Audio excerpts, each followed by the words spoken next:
கர்த்தருடைய பரிசுத்த நாமத்துக்கு மகிமை உண்டாகட்டும். இந்த சங்கீதம் 73வது சங்கீதத்திலிருந்து பாஸ்டர் அவர்கள் கர்த்தருடைய வார்த்தை கொடுக்கிறார்.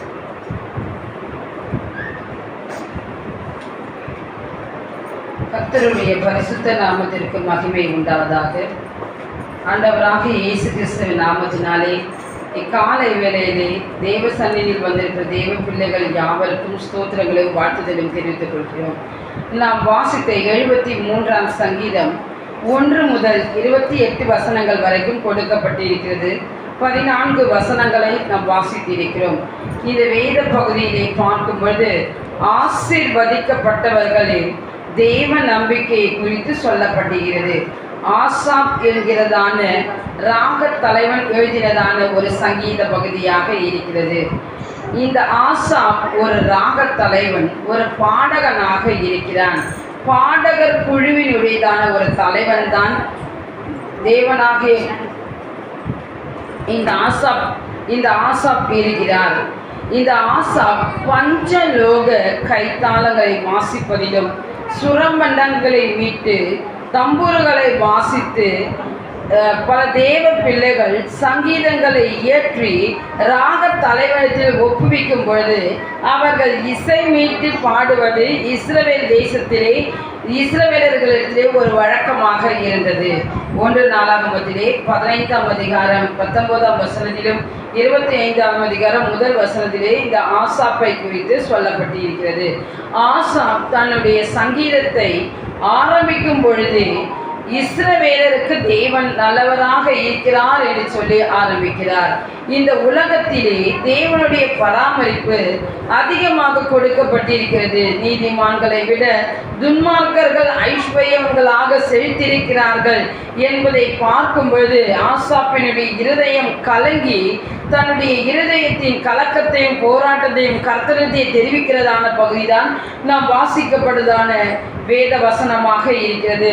முதல் 14 வசனங்களிலே சோதனைக்குள்ளே எப்படி சிக்கிக்கொண்டார் என்பதை குறித்தும் 15ஆம் வசனத்திலிருந்து 20ஆம் வசனம் வரைக்கும் ஐஸ்வர்யம் பெருகுகிறதுனாலே வருகிறதான விளைவுகளை குறித்தும் 21ஆம் வசனத்திலிருந்து 28ஆம் வசனம் வரைக்கும் சோதனையிலிருந்து எப்படி விடுபடலாம் என்பதை குறித்து தான் இந்த வேத பகுதியிலே சொல்லப்பட்டிருக்கிறது.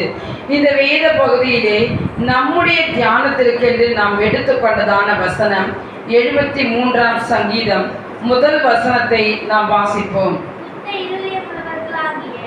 சுத்த இருதயம் உள்ளவர்கள் ஆகிய இஸ்ரவேலருக்கு தேவன் நல்லவராகவே இருக்கிறார். ஹல்லேலூயா.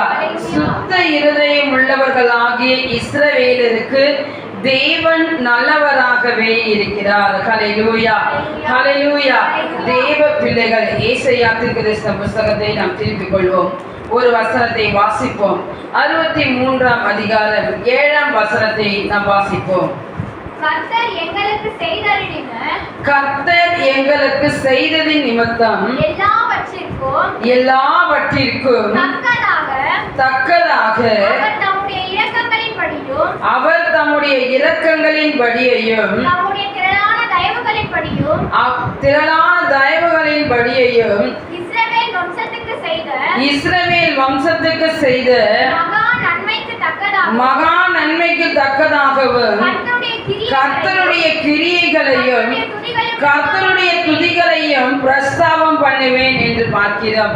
தேவ பிள்ளைகள் கர்த்தர் தனக்கு செய்தறின இரக்கத்திற்காக, தயவுக்காக, நன்மைக்காக கர்த்தருக்கு நாம் துதியை பறைசாற்றுகிறவர்களாக இருக்க வேண்டும். கர்த்தருடைய நாமத்தை துதித்து அவருடைய செய்கைகளை ஜனங்களுக்குள்ளே அறிவிக்கிறவர்களாக இருக்க வேண்டும். தேவன் நம்முடைய வாழ்க்கையை நன்மை செய்தார். அந்த நன்மைகளுக்கு தக்கதாக கர்த்தருக்கு நன்றி சொல்லி மகிமைப்படுத்துகிறவர்களாக நாம் இருக்க வேண்டும். தேவனாகிய கர்த்தருடைய பிள்ளைகள் இஸ்ரவேலில் பார்க்கும்போது இந்த இஸ்ரவேலர்கள் எல்லா சூழ்நிலையிலும் சபைக்கு அடுத்ததான காரியங்களிலே கர்த்தருடைய சந்நிதியிலே அவர்கள் தங்கள் குடும்பத்தாரோடு வந்து கர்த்தருக்கு நன்றி சொல்லுகிறதான காரியங்களை நாம் பார்த்திருக்கிறோம். ஹல்லேலூயா. 106ஆம் சங்கீதம் முதல் வசனத்திலும் 107ஆம் சங்கீதம் முதல் வசனத்திலும் 118ஆம் சங்கீதம் முதல் வசனங்களில் எல்லாம் பார்க்கும் பொழுது அல்லேலூயா, கர்த்தரை துதியுங்கள், அவர் நல்லவர், அவர் கிருபை என்றும் உள்ளது. கர்த்தர் நமக்கு நல்லவராக இருக்கிறார், அவர் நல்லவர், அவர் கிருபை என்றும் உள்ளது. அவரை துதியுங்கள் என்று பார்க்கிறோம். ஹல்லேலூயா. கர்த்தருடைய நாமத்தை கீர்த்தனம் பண்ணுவது இன்பமாக இருக்கிறது. அவர் நமக்கு நல்லவராக இருக்கிற தேவனாக இருக்கிறார். 136ஆம் சங்கீதத்தை நாம் வாசிக்கும் பொழுது 1 முதல் 26 வசனங்கள் வரைக்கும் கொடுக்கப்பட்டிருக்கிறது. கர்த்தரை துதியுங்கள், அவர் கிருபை என்றும் உள்ளது என்று துதிக்கிறதுதான ஒரு சங்கீதத்தை தான் வாசிக்கிறோம். இஸ்ரவேலருடைய வாழ்க்கையிலே என்னவெல்லாம் கர்த்தர் செய்தாரோ அவர்களை நினைத்து அவருக்கு நன்றி சொல்லுகிறதான சங்கீதமாக இருக்கிறது. ஒருவராய் பெரிய அதிசயங்கள் செய்தவரை துதியுங்கள், அவர் நல்லவர், அவர் கிருபை என்றும் உள்ளது. நம்முடைய தாழ்வில் நம்மை நினைத்தவரை துதியுங்கள், அவர் கிருபை என்றும் உள்ளது என்று பார்க்கிறோம். தேவன் உனக்கு கிருபைகளை அருளுகிறார். எதற்காக என்று பார்க்கும்போது அவரை மகிமைப்படுத்துவதற்காக என்று பார்க்கிறோம். இங்கு இஸ்ரவேலரை குறித்து நாம் பார்க்கும் பொழுது சபைக்கு அடுத்த காரியங்களிலே கர்த்தரை துதியுங்கள், அவர் நல்லவர், அவர் கிருபை என்றும் உள்ளுகிறதான இந்த வார்த்தை பயன்படுத்தப்படுகிறது வேதாகமத்திலே. தாவீது ராஜா வாழ்ந்ததான நாட்களிலும் சாலமோன் ராஜா வாழ்ந்ததான நாட்களிலும் எஸ்ராவினுடைய வேத பாரகனாக எஸ்ராவின் நாட்களிலே பயன்படுத்தப்பட்டிருக்கிறது என்று பார்க்கிறோம். ஹல்லேலூயா. 1 நாளாகமத்தின் புஸ்தகத்திலே 16ஆம் அதிகாரம் 34ஆம் வசனத்திலிருந்து 36ஆம் வசனம் வரைக்கும் இங்கு கூடாரத்தின் நடுவிலே தேவனுடைய உடன்படிக்கை பெட்டியை வைத்து பலி செலுத்தினார்கள் என்று பார்க்கிறோம். லேவியர்கள் கர்த்தரை பிரஸ்தாபம் பண்ணி அவரை துதித்து புகழ்கிறதற்காக நியமிக்கப்பட்டார்கள். இது யாருடைய நாட்களில் என்று பார்க்கும்போது தாவீதுடைய அரசாட்சியிலே என்று பார்க்கிறோம். எதற்காக கர்த்தரை புகழ்ந்து துதிக்கிறதற்காக லேவியர்கள் நியமிக்கப்பட்டார்கள்? அது என்ன புகழ்ச்சி என்று பார்க்கும்போது கர்த்தர் நல்லவர், அவர் கிருபை என்றும் உள்ளது என்று அவரை துதியுங்கள். ஏனென்றால் கர்த்தரை போற்றி மகிமைப்படுத்தும்படியாக மேன்மை பாராட்டும்படியாகத்தான் தேவனாகிய கர்த்தர் நம்மை ரட்சித்திருக்கிறார். ஆக தேவ பிள்ளைகள் கர்த்தரை துதியுங்கள், அவர் நல்லவர். ஹல்லேலூயா, ஹல்லேலூயா, ஹல்லேலூயா.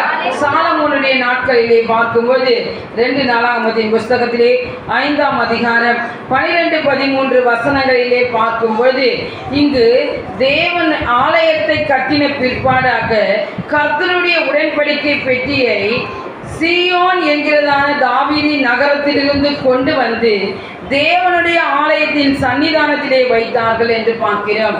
இங்கு லேவியர்கள் மெல்லிய புடவைகளை தரித்து கொண்டு கைதாளங்கள், தம்புரு, சுரமண்டலம், பூரிக்கைகளை எடுத்துக்கொண்டு ஆசாரியர்கள் ஆகிய 120 பேர் ஒருமித்திருந்தார்கள் என்று பார்க்கிறோம். அந்த கூட்டத்தில் ஒருவர் தான் ஆசாபாக இருக்கிறான், ஏதூனாக இருக்கிறான், ஏமானாக இருக்கிறான். இவர்களெல்லாம் பாடக தலைவர்களாக இருந்தவர்கள். ஏக சத்தமாய் கர்த்தரை துதித்து ஸ்தோத்திரித்து பாடினார்கள் என்று பார்க்கிறோம். ஹல்லேலூயா. கீத வாத்தியங்கள் முழங்க சத்தத்தின் பெருந்துணிகளாய் கர்த்தர் நல்லவர், அவர் கிருபை என்றும் உள்ளது என்று அவரை மகிமைப்படுத்தினார்கள் என்று பார்க்கிறோம். இப்படி மகிமை ஆலயத்திற்குள்ளே கர்த்தரை மகிமைப்படுத்தும் பொழுது தேவனுடைய ஆலயம் அவருடைய பிரசன்னத்தினாலே நிரம்பினது என்று பார்க்கிறோம். ஹல்லேலூயா. எஸ்ராவினுடைய நாட்களில் பார்க்கும்போது ஆலயம் இடிக்கப்பட்ட பின்பாக மறுபடியும் அந்த ஆலயத்திற்கு அஸ்திபாரத்தை போடும்படி, அதாவது பெர்சிய ராஜாவாகிய கோரேசினுடைய நாட்களிலே பாபிலோனிய சிறையிருப்பிலிருந்து அவர்கள் மீண்டு திரும்பி வந்தபோது இந்த எஸ்ராவினுடைய நாட்களிலே கர்த்தருடைய ஆலயத்திற்கு அஸ்திபாரம் போடும் பொழுது இஸ்ரவேலின் ராஜாவாகிய தாவீது என்ன கட்டளையிட்டாரோ கர்த்தரை துதிக்கும்படியாக மறுபடியும் ஆசாரியர்கள் எல்லாம் நிறுத்தி கொண்டு கர்த்தர் நல்லவர், அவர் கிருபை என்றும் உள்ளது என்பதை துதித்தார்கள் என்று பார்க்கிறோம்.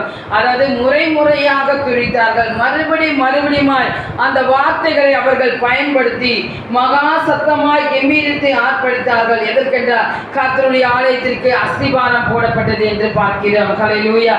நாம் வாசித்த அந்த வசனத்திலே பார்க்கும்போது யாருக்கு அவர் நல்லவராக இருக்கிறார். கர்த்தர் நல்லவர் என்பதை நாம் ருசித்து பார்க்கிறவர்களாக இருக்க வேண்டும். அவர் மேல் நம்பிக்கை வைக்கிற மனுஷன் பாக்கியவான் என்று பார்க்கிறோம். தேவ பிள்ளைகள் தினந்தோறும் அவர் நல்லவர் என்பதை நாம் ருசிக்கிறவர்களாக இருக்க வேண்டும். யாருக்கு நல்லவர் என்று பார்க்கும்போது 73ஆம் சங்கீதத்திலே முதல் வசனத்திலே பார்க்கும்போது சுத்த இருதயம் உள்ளவர்களுக்கு, சுத்த இருதயம் உள்ளவராகிய இஸ்ரவேலருக்கு தேவன் நல்லவராகவே இருக்கிறார் என்று பார்க்கிறோம். சுத்த இருதயத்தை நாம் பார்க்க வேண்டும். ஹல்லேலூயா. நம்முடைய இருதயம் எப்படிப்பட்டது என்றால் திருக்குள்ளது மகா கேடுள்ளதாக இருக்கிறது. கர்த்தர் நம்முடைய இருதயத்தை அறிந்திருக்கிறார், நம்மை காண்கிறார். நம்முடைய இருதயம் எப்படிப்பட்டது என்பது எல்லாவற்றையும் அறிந்திருக்கிறார். இருதயத்தை ஆராய்கிறவர், உள்ளந்திரங்களை சோதித்து அறிகிறவர்.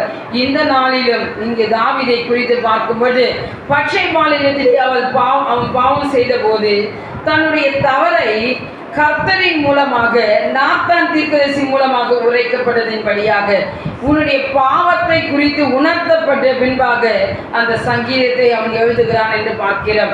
51ஆம் சங்கீதம் 10ஆம் வசனத்திலே சுத்த இருதயத்தை என்னில் சிருஷ்டியும், நிலைவரமான ஆவியை என்னில் புதுப்பியும் என்று பார்க்கிறோம். ஹல்லேலூயா. சுத்த இருதயத்திற்கு தாங்க, நிலைவரமான ஆவியை என்னுடைய உள்ளத்திலே புதுப்பியும் என்று பார்க்கிறோம். தேவனுடைய கர்த்தருடைய பிள்ளைகள், நம்முடைய இருதயம் எப்படி சிருஷ்டிக்கப்படும், எப்படி புதுப்பிக்கப்படுகிறது என்று பார்க்கும்பொழுது சத்தியத்தினாலே புதுப்பிக்கப்படுகிறது, அவருடைய இரத்தத்தினாலே பரிசுத்தமாக்கப்படுகிறது, அவருடைய ஆவியினாலே பரிசுத்தமாக்கப்படுகிறது. யோவான் சுவிசேஷ புஸ்தகத்திலே 17ஆம் அதிகாரம் 17ஆம் வசனத்திலே உம்முடைய சத்தியத்தினாலே அவர்களை பரிசுத்தமாக்கும், உம்முடைய வசனமே சத்தியம் என்று பார்க்கிறோம்.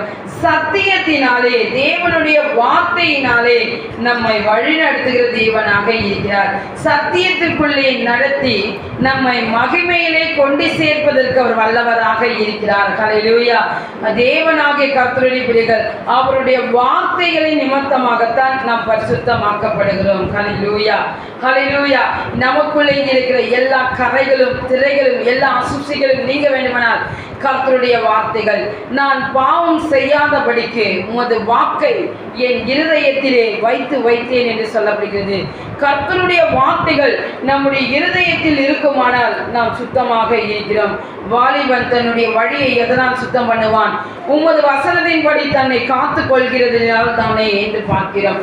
அவருடைய வார்த்தைகள் நிமித்தமாகத்தான் நாம் சுத்தமாக்கப்படுகிறோம். ஹல்லேலூயா. ஹல்லேலூயா. ஹல்லேலூயா. எபிரேயர் நிருபத்திலே 10ஆம் அதிகாரம் 19ஆம் வசனத்திலிருந்து 22ஆம் வசனம் வரைக்கும் நாம் எப்படி பரிசுத்தமாக்கப்படுகிறோம் என்பதை குறித்து சொல்லப்படுகிறது. இயேசுவானவர் தமது மாம்சத்தின் திரையின் வழியாய் நமக்கு புதிதும் ஜீவனுமான ஒரு மார்க்கத்தை உண்டாக்கினார் என்று சொல்லப்பட்டிருக்கிறது. ஹல்லேலூயா. பரிசுத்த ஸ்தலத்திலே நாம் பிரவேசிப்பதற்காக, ஹல்லேலூயா, இயேசுவானவர் அவருடைய மாம்சத்தின் திரை வழியாக என்று பார்க்கிறோம். ஹல்லேலூயா. இயேசு கிறிஸ்து சிலுவையில் அறையப்பட்ட பின்பாக அவர் மரித்த பின்பு அவருடைய ஜீவனை பிதாவினிடத்திலே ஒப்புவிக்கிறதான வேலையிலே ஒப்புவித்த பின்பாகத்தான் இந்த காரியங்கள். தேவ ஆலயத்தினுடைய திரை சிலை இரண்டாய் பிளந்தது என்று பார்க்கிறோம். ஹல்லேலூயா. பரிசுத்த ஸ்தலத்திற்கும் மகா பரிசுத்த ஸ்தலத்திற்கும் ஒரு பிளமாக இருந்ததான அந்த திரை விலகினது என்று பார்க்கிறோம். அந்த திரை விலகினது எப்போது என்றால் அவருடைய இரத்தத்தினாலே விலகினது என்று பார்க்கிறோம். புதிதும் ஜீவனுமான ஒரு மார்க்கத்தை நமக்கு உண்டாக்கி கொடுத்தார் என்று பார்க்கிறோம். அதனாலே நமக்கு ஒரு தைரியம் உண்டாகிறது. துர்மன சாட்சிகள் எல்லாம் நீங்கப்பட்டது. சுத்த இருதயம் உள்ளவர்களாக நாம் இருக்கிறோம். உண்மையுள்ள இருதயத்தோடு விசுவாசத்தின் பூரண நிச்சயத்தோடு அவரிடத்திலே நாம் வந்து சேர்ந்திருக்கிறோம் என்று பார்க்கிறோம். ஹல்லேலூயா. ஹல்லேலூயா. ஒவ்வொரு தேவ பிள்ளைகளும் அவரினாலே நாம் பரிசுத்தமாக்கப்படுகிறோம். இயேசு கிறிஸ்துவின் இரத்தம் சகல பாவங்களும் நீக்கி நம்மை சுத்திகரிக்கும் என்று பார்க்கிறோம். இரத்தம் சிந்துதல் இல்லாமல் மன்னிப்பு உண்டாகாது என்று பார்க்கிறோம். அவருடைய இரத்தத்தினாலே பாவ மன்னிப்பாகிய மீட்பு நமக்கு உண்டாயிருக்கிறது. ஹல்லேலூயா, ஹல்லேலூயா, ஹல்லேலூயா. கிறிஸ்துவும் அநேகருடைய பாவங்களை சுமந்து தீர்க்கும்படி ஒரு தரம் பலியிடப்பட்டார் என்று பார்க்கிறோம். ஹல்லேலூயா, ஹல்லேலூயா. அவர் பலியிடப்பட்டதினாலே நாம் பரிசுத்தமாக்கப்பட்டிருக்கிறோம். ஹல்லேலூயா, ஹல்லேலூயா. முதல்ல பார்த்தோம் அவருடைய வார்த்தையினாலே நாம் பரிசுத்தமாக்கப்படுகிறோம் என்று. இரண்டாவதாக அவருடைய இரத்தத்தினாலே நாம் பரிசுத்தமாக்கப்படுகிறோம். மூன்றாவதாக எசேக்கியேல் தீர்க்கதரிசன புஸ்தகம் 36ஆம் அதிகாரம் 26ஆம் வசனத்தையும் 25வது வசனத்தையும் நாம் பார்க்கும்போது, நான் உங்களை புறஜாதிகளிடத்திலிருந்து அழைத்து சேர்த்து உங்களை சுய தேசத்திற்கு உங்களை கொண்டு வருவேன் என்று பார்க்கிறோம். ஹல்லேலூயா. நான் உங்களை சுத்தமான ஜலம் தெளிப்பேன், அசுத்தமும் விக்கிரகத்திலும் இருந்து எல்லாவற்றையும் நீக்கி சுத்தமாக்குவேன், நீங்கள் சுத்தமாவீர்கள் என்று பார்க்கிறோம். ஹல்லேலூயா, ஹல்லேலூயா. புறஜாதிகளிடத்திலே பாபிலோனிய சிறையிருப்பிலிருந்து அவர்களை கொண்டு வந்து அவர்களை சேர்த்து கொண்டு அவர்கள் மேல் சுத்தமான ஒரு ஜலம் தெளிக்கப்படும் பொழுது அதனாலே அவர்கள் சுத்தமாக்கப்படுகிறார்கள். எல்லா அசுத்தங்களும் நீக்கப்படுகிறது. ஹல்லேலூயா. நவமான ஒரு இருதயத்தை கர்த்தர் கொடுக்கிறார். புதிதான ஒரு ஆவியை நமக்கு அவர் அருளுகிறார். எல்லா கல்லான இருதயங்களும் எடுத்து போட்டு சதையான ஒரு இருதயத்தை தருகிறார். ஹல்லேலூயா. அவரிடத்தில் விசுவாசமாய் இருக்கிறதான ஒரு இடத்திலிருந்து ஜீவ தண்ணீர் உள்ள நதிகள் எல்லாம் அவனுடைய உள்ளத்திலிருந்து புறப்படும் என்று பார்க்கிறோம். ஹல்லேலூயா. பரிசுத்த ஆவியினாலே தேவனுடைய அன்பு நம்முடைய இருதயங்களிலே ஊட்டப்பட்டு இருக்கிறது என்று பார்க்கிறோம். அவருடைய ஆவியினாலே நாம் சுத்தமாக்கப்படுகிறோம். ஹல்லேலூயா. சுத்த இருதயம் உள்ளவர்களுக்கு, இஸ்ரவேலருக்கு தேவன் நல்லவராக இருக்கிறார். சத்தியத்தினாலே நாம் சுத்தமாகிறோம். அவருடைய இரத்தத்தினாலே நாம் சுத்தமாகிறோம். அவருடைய ஆவியினாலே நாம் சுத்தமாகிறோம். ஹல்லேலூயா. சுத்தமாக்கப்பட்டவர்கள், அதை சுத்த இருதயம் உள்ளவருக்கு தேவன் நல்லவராக இருந்து நன்மைகளை அவர் செய்கிறார். ஹல்லேலூயா. 65ஆம் சங்கீதம் 11ஆம் வசனத்திலே, வருஷத்தை உம்முடைய நன்மையினால் முடிச்சூட்டுகிறீர், உமது பாதைகள் எல்லாம் நெய்யாய் பொழிகிறது. ஹல்லேலூயா. வருஷத்தை கர்த்தர் நன்மையினாலே முடிச்சூட்டுகிற தேவனாக இருக்கிறார். ஹல்லேலூயா, ஹல்லேலூயா, ஹல்லேலூயா. சகரியா தீர்க்கதரிசன புஸ்தகத்திலே 9ஆம் அதிகாரம் 12ஆம் வசனத்திலே, நம்பிக்கையுடைய சிறைகளே அரணுக்கு திரும்புங்கள், இரட்டிப்பான நன்மையை தருவேன், இன்றைக்கே தருவேன். ஹல்லேலூயா. அரணாகிய கர்த்தருக்குள்ளே நாம் திரும்பும் பொழுது இரட்டிப்பான ஆசீர்வாதங்கள், 2 மடங்கான ஆசீர்வாதங்களை நமக்கு தருவதற்கு வல்லவராக இருக்கிறார். இன்றைக்கே அவர் தருவதற்கு வல்லவராக இருக்கிறார். ஹல்லேலூயா, ஹல்லேலூயா. நன்மைகளை அருளுகிற தேவன் நன்மையினால் நிரப்புகிறார், நன்மையினால் திருப்தியாக்குகிறார், நன்மையை தொடர செய்கிறார். ஹல்லேலூயா. 107ஆம் சங்கீதம் 8ஆம் வசனத்திலே, தவனமுள்ள ஆத்துமாவை கர்த்தர் திருப்தியாக்கி பசி உள்ள ஆத்துமாவை கர்த்தர் நன்மையினால் நிரப்புகிறார். ஹல்லேலூயா. இங்கு தவனமுள்ள ஆத்துமா, பசி உள்ள ஆத்துமா என்று பார்க்கிறோம். தாகத்தோடு, வாஞ்சையோடு, விருப்பத்தோடு வருகிற ஒவ்வொரு பிள்ளைகளும் கர்த்தர் திருப்தியாக்கி நன்மையினாலே நிரப்புகிற தேவனாக இருக்கிறார். ஆசீர்வாதங்களினாலே உன்னை நிரப்புகிறவர்களாக இருக்கிறார். கர்த்தர் செய்த எல்லா உபகாரத்தையும் நீ நினைத்து அவருக்கு மகிமைப்படுத்தும் பொழுது நன்மையினாலே உன் வாயை திருப்தியாக்குகிறார் என்று 103ஆம் சங்கீதம் 5ஆம் வசனத்திலே சொல்லப்பட்டிருக்கிறது. நன்மையினாலே உன் வாயை திருப்தியாக்குகிறார். ஹல்லேலூயா, ஹல்லேலூயா.